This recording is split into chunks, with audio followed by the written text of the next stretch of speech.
Hey YouTube, Cody here with Blue Dreamy Rays, and today we're doing a Blu Ray update, obviously. I have a few things to say before I start. First off, I have stopped doing reviews officially, just because I don't feel like I'm good enough at them as of right now. Maybe I'll go back to them in the future if people start requesting them for certain movies or something. As of right now, I'm just not doing reviews. It takes a lot of time and energy and everything. Well, not a lot, I shouldn't complain. It's not that extraneous of an activity, but it takes a lot of extra effort, and I didn't really get views. All the views seem to be with these updates, and all the feedback too. So that's why I stopped doing reviews. But that kind of ties into the other thing I have to say, which is a huge thank you to everyone who has subscribed and who has been commenting.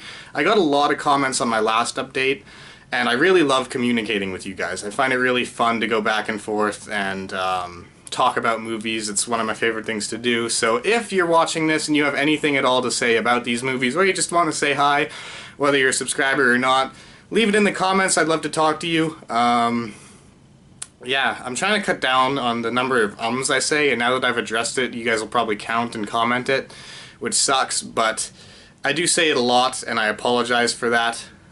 See, the need to say it is just already coming up again. So this month I got, I think, 12 Blu-rays. I'm not too sure. Again, not as many as your next, like, big YouTube name who gets like 37 or 40 titles. I just don't have that kind of money. There it is again. But I do like to get as many as I can, and I try to get the ones that I want. Instead of just going with whatever I can get for cheap. I mean, if you do that, there's nothing wrong with that. I mean, it's awesome building your collection. I'd rather have quality over quantity. And I'm not saying that YouTubers who get a whole bunch are sacrificing that. I'm just saying they have more money than me and I'm not as able. So these should be backwards in alphabetical order, just the way I pulled them off the shelf. And a lot of these I haven't watched since I got them. Some of them I've seen, but I haven't rewatched since I bought them. And some of them I did watch, but I haven't had a whole bunch of time. I've been buying a lot, but not watching as many, so maybe I should slow down, but I don't want to slow down because this addiction is crazy. And I'm sure that you guys can relate on that. But the first one that we got is Sicario. So Sicario is one that kind of interested me from the beginning. I really love Emily Blunt, and I'm looking forward to watching this. I haven't watched it yet, but should be a good time. All I know is that it's about the cartel, and there's good acting in here, good cinematography I heard, which always draws me in. So yeah, Sicario, and I really like the slipcover for this one too. It's gold and embossed, and I'm a huge sucker for slipcovers. I love them. Oops, almost fell off the bed. The next one I got is a war movie, which is a common trend you'll see. War movies are my favorite genre of film, more particularly the Vietnam genre, but I own pretty much every Vietnam movie that's been made, so you won't see those in my updates.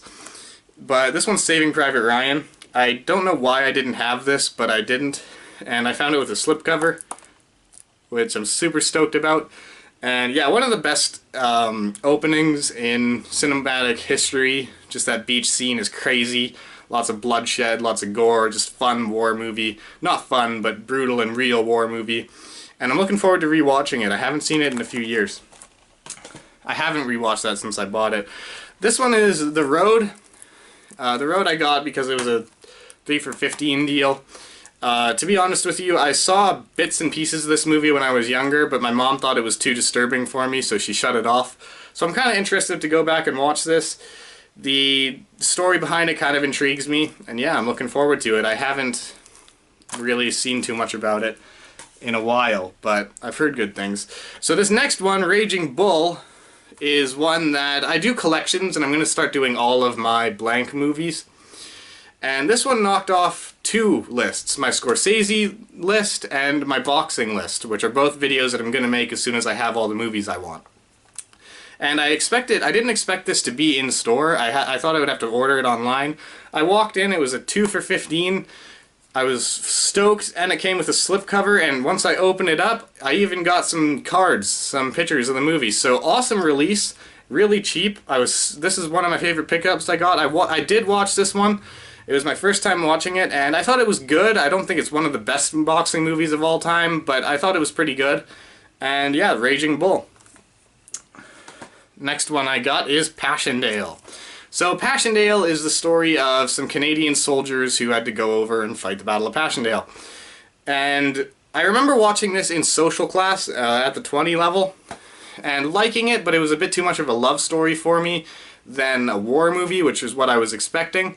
However, this is supposed to have awesome war scenes in it, so I am going to rewatch it, and I hope it's a really good love story now that I'm going into it expecting that. I do like the odd love story. Titanic's one of my favorite movies. I know, try not to hate on me too much, but I should like it going around the second time, and I'm looking forward to seeing those war scenes again. So of course a war movie. And continuing on that war movie is one of my favorites, which is Lone Survivor. I saw this in the theaters and I was absolutely blown away. It made me realize that I almost stereotype people. And the reason is because they're fighting this group of people and I was almost using racial slurs against them. And then by the end of the movie it made me feel bad for doing that because it showed, yeah, look, people who look the same can have completely different meanings, and these terrorist groups don't represent the people. Forgive me, I was a lot younger when I saw this in the theater and I was thinking like that. I don't think like that anymore.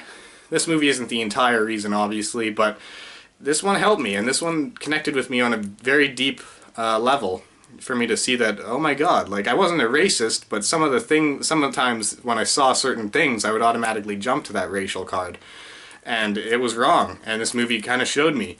You can't judge people by what they look like. Some people are bad people and some people are good people. Doesn't matter what side you're on. Legend is a movie that I watched and I thought was kind of boring, to be honest with you. I didn't enjoy it that much. I thought it was good, but Tom Hardy did good in it. Pardon me, I was just going to say I did watch it, but I just said I watched it. I don't know why I said that twice, but forgive me. Maybe it's because he's in 2 roles, so I figured I'd double up on everything. But Tom Hardy, yeah, as I said, he does good in both roles. Just not an incredibly gripping movie, in my opinion. Everything was done well, it was kind of boring. Not much else to say.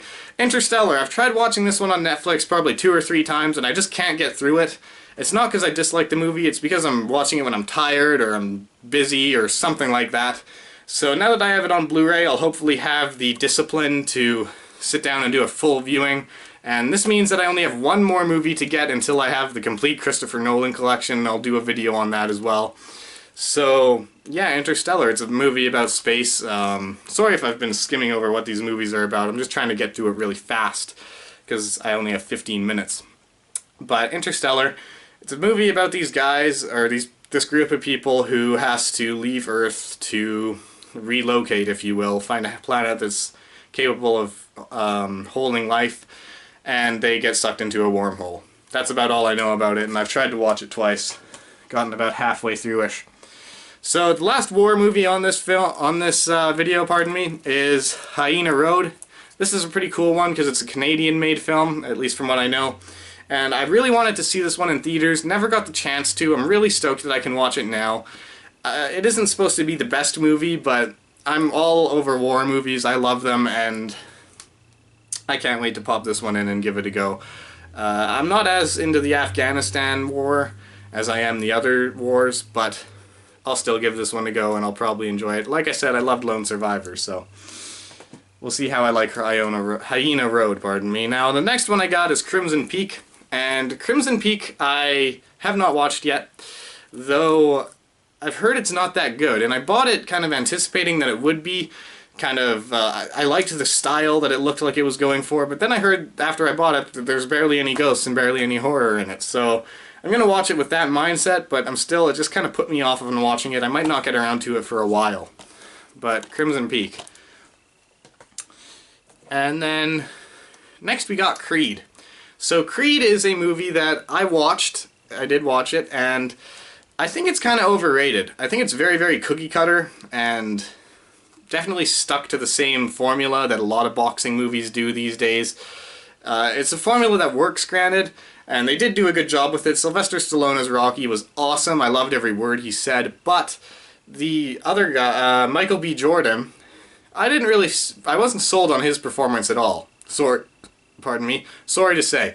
I thought it was pretty average and mediocre. I didn't really feel for him or any of the things that he was going through. he just kind of bored me, and when he lost, it didn't really matter. Oh shit, spoiler, sorry about that. I'm gonna get so many hate comments, but I'm not gonna redo the video, so fuck you. Sorry, that's the way to make fans, right? Fuck you. Oh geez, hopefully you've seen Creed before.